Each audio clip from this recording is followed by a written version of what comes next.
week, we will once again be looking at artworks of a large global area. And whereas last week we took an opportunity to see some general ways that art can be used to build individual identity, an overarching theme for this week will be an examination of how art language is shaped, especially by religion. The Asian continent is the center of three of the world's major religions: Buddhism, Hinduism, and Islam, as well as home to the temples of Jainism. So today, let's look at how religion dictates visual communication, especially in two of these religions. Wherever we go, we will find art is hand in hand with the political ideas and the religious culture of that specific area.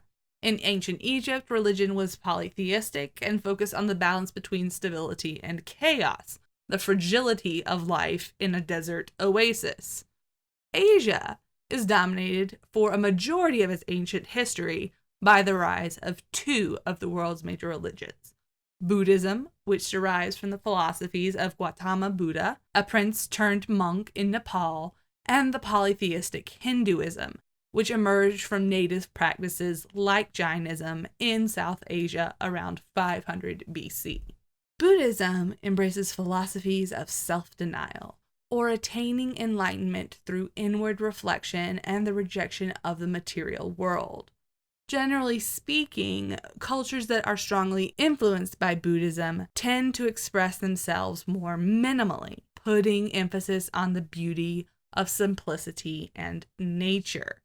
In Buddhism, we often see iconography, the use of symbols to identify important religious figures.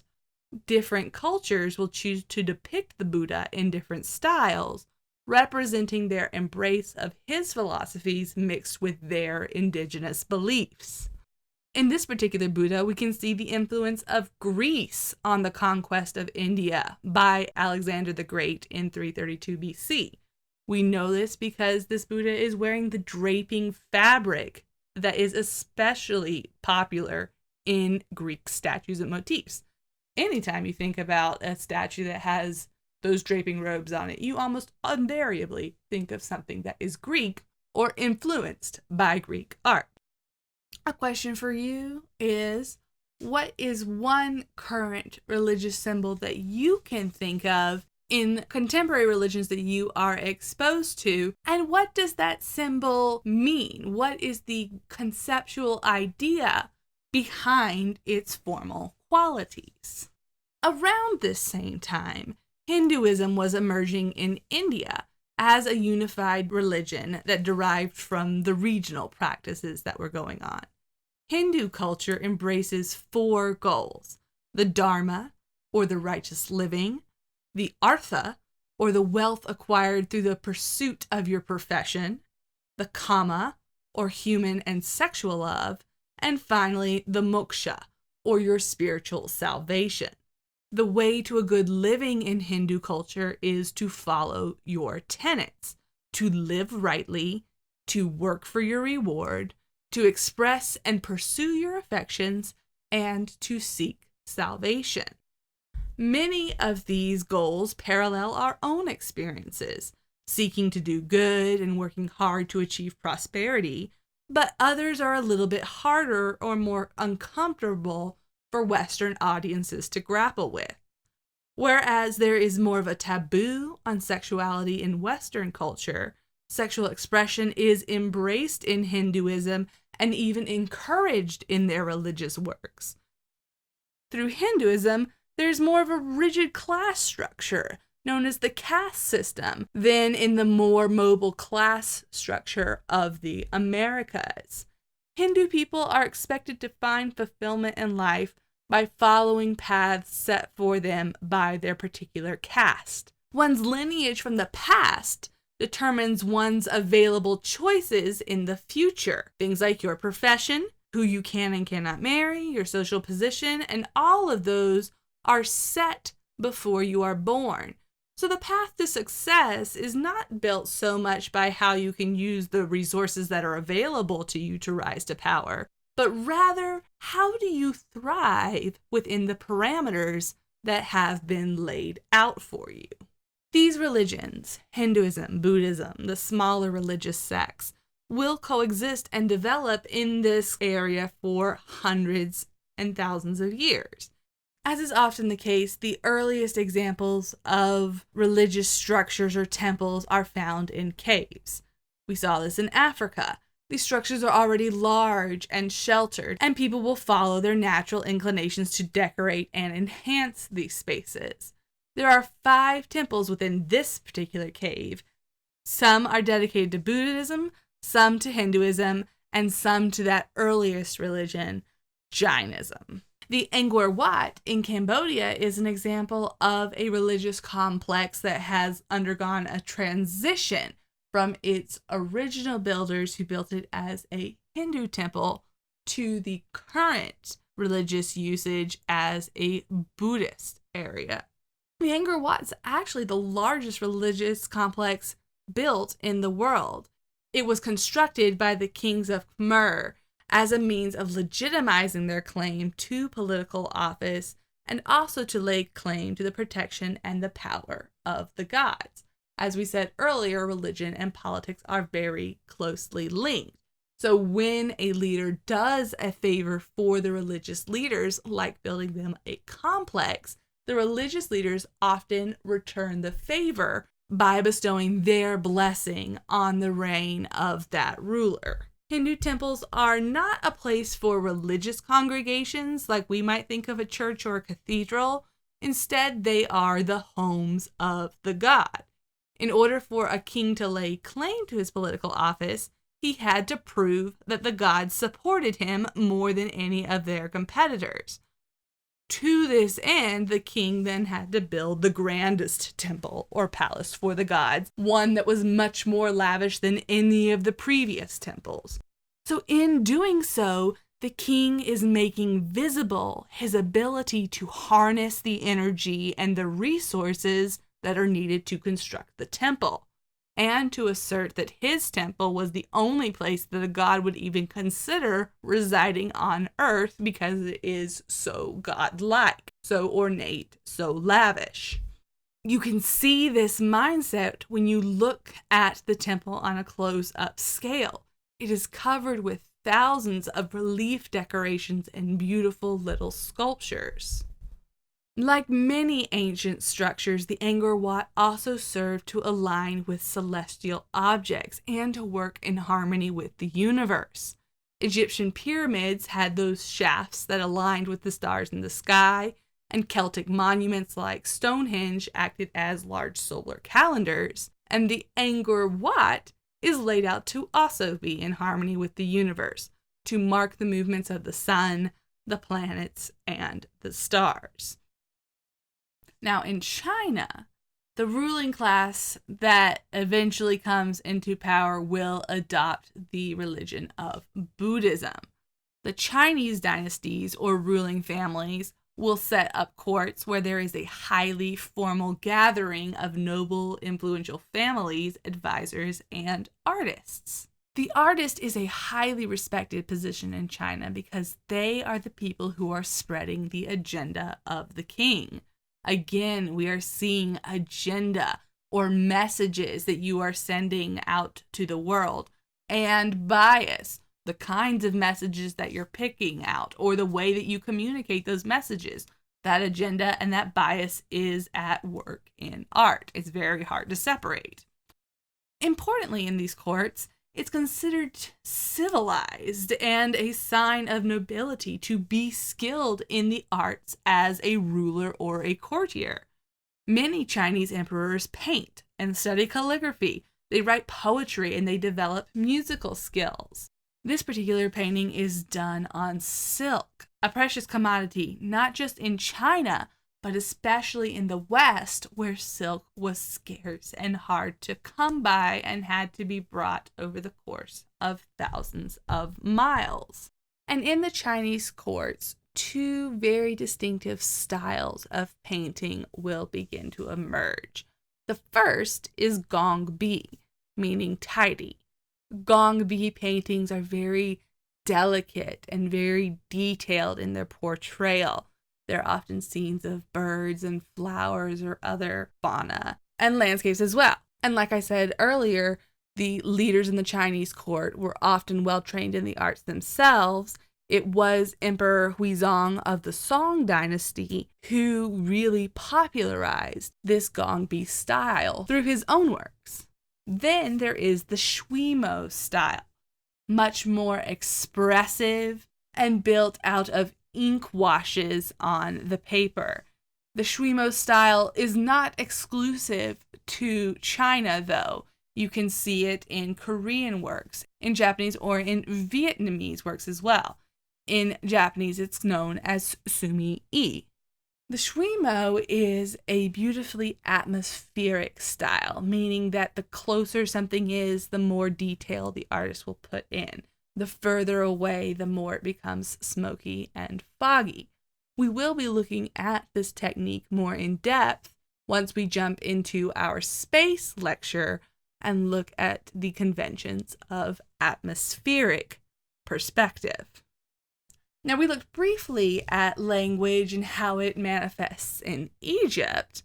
And here again, language and art, because language is a form of visual communication, marries one another in the form of Asian calligraphy. Calligraphy of China or of any of its neighboring countries has a symbol for each individual word, making an entirely different system of writing than Western cultures are used to, where symbols are connected to sounds rather than to whole ideas.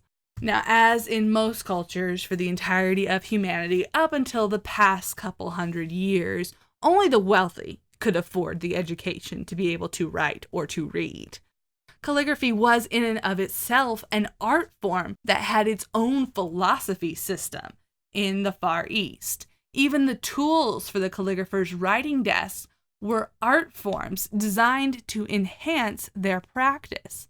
The glaze on this particular pot, this particular color of glaze, is called peach bloom, and it was only available to be used for inkwells and water dishes for the court's calligraphers.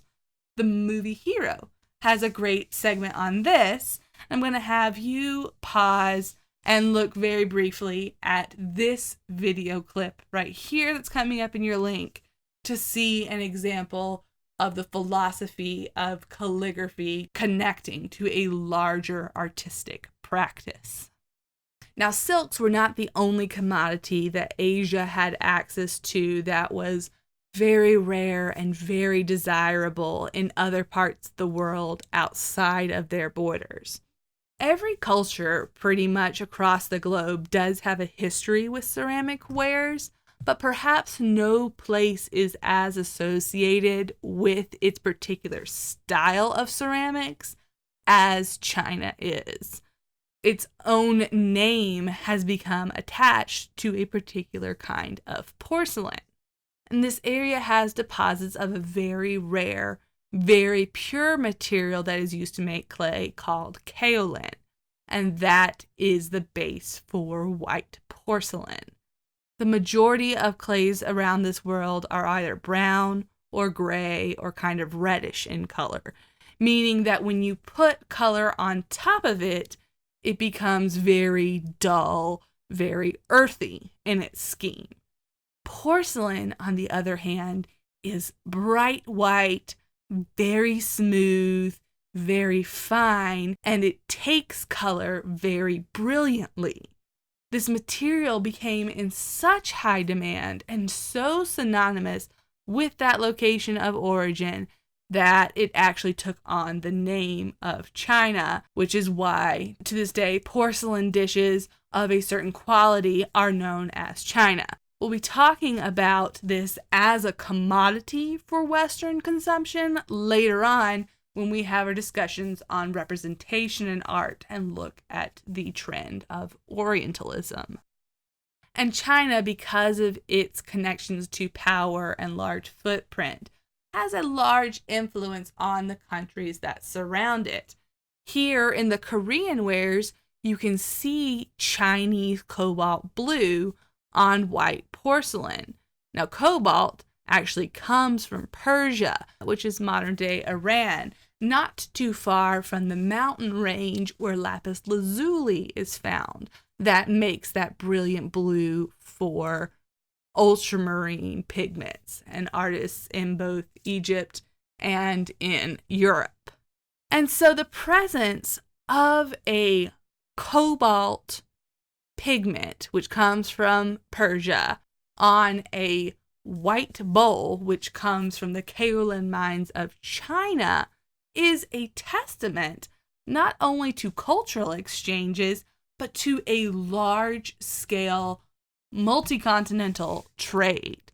This blue and white ware becomes the most coveted style to emerge from Asia.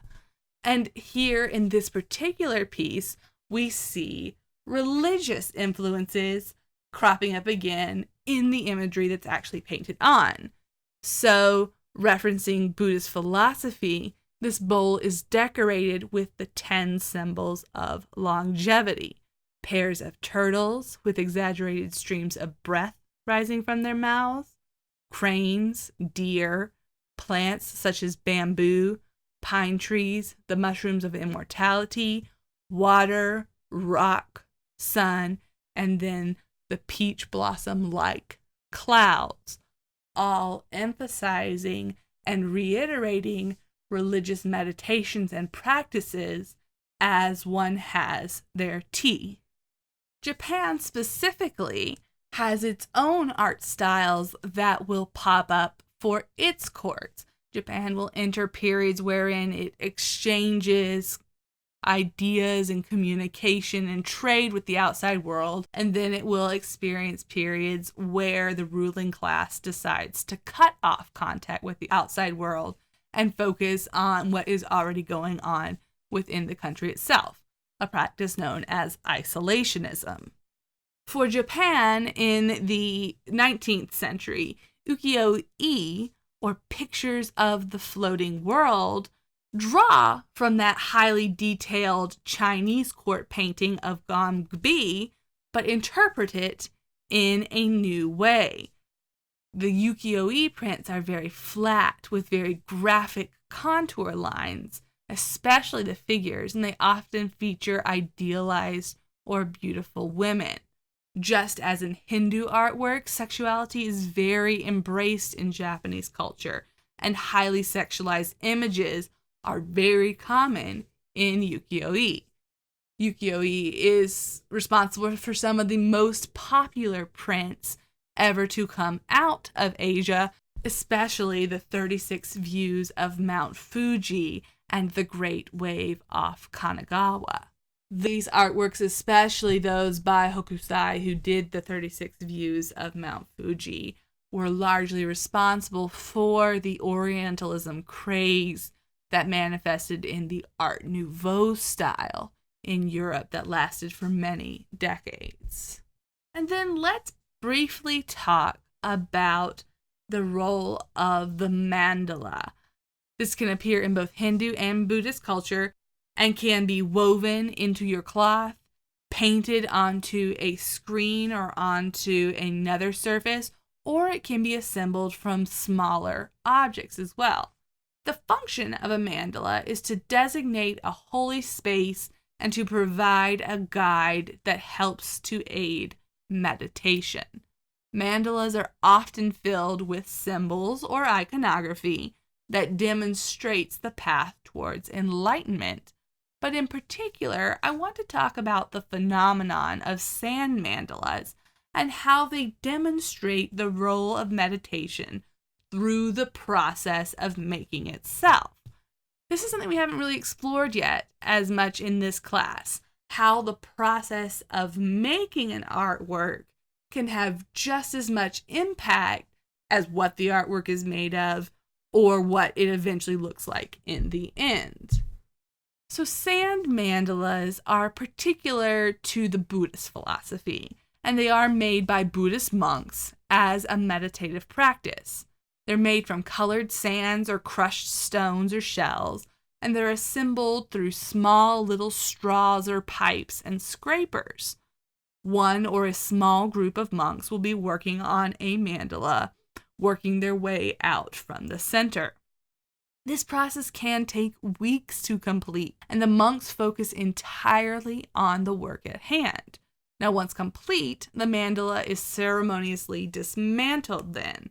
The sand is poured into a jar and released into a river, and this serves as an acceptance of the ephemerality or temporary nature of life and the world at large.